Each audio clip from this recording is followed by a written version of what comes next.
Hello friends, मेरी जी recipes में मैं सबका स्वागत कर रही हूँ। आज मैं कद्दू के फूल के पकौड़े बना रही हूँ। ये खाने में बहुत ही टेस्टी है और ये रेसिपी बनाना बहुत ही इजी है। मैं कुछ अलग तरीके से ये रेसिपी आज बना के दिखाऊंगी। इस तरीके से अगर बनाएंगे इसका टेस्ट और भी बढ़िया लगता है। बहुत सारे तरीके से बनाते हैं, लेकिन मैं इसमें कुछ अलग तरीके से बना रही हूँ।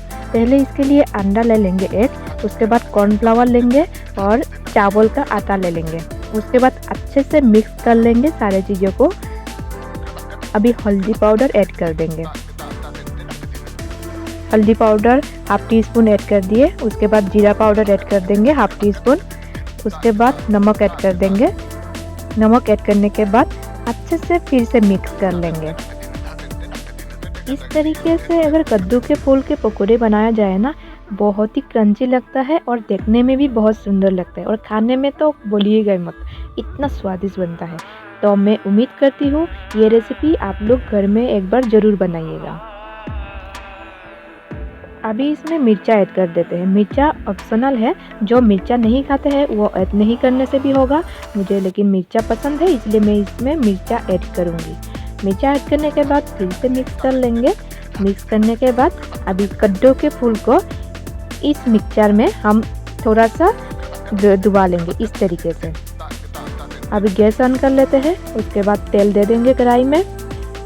कढ़ाई में तेल गरम होने से ये फ्लावर हम कुछ इस तरीके से तेल में ऐड कर देंगे, डुबाते हुए हल्के से ऐसे करके हम इसमें ऐड कर देंगे।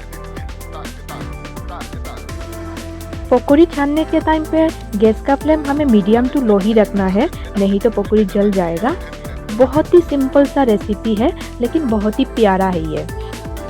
बहुत ही कम टाइम में झटपट बनने वाला ये रेसिपी आप घर में अगर मेहमान आ जाए या शाम को कभी स्नैक्स खाने का मन हो तो आप बना सकते हैं। चाय के साथ ये पकौड़ी ज़बरदस्त कॉम्बिनेशन है।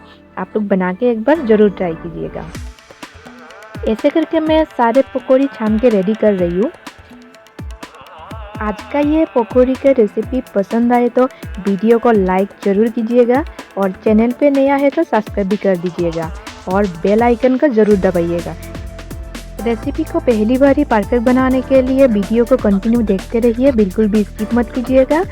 आज का ये प्यारा सा रेसिपी कैसे लगा कमेंट बॉक्स में कमेंट करके ज़रूर बताइएगा और मिलते हैं और एक नया रेसिपी के साथ। तब तक के लिए बाय एंड थैंक यू। आप लोग भी पकौड़ी का मज़ा लीजिए।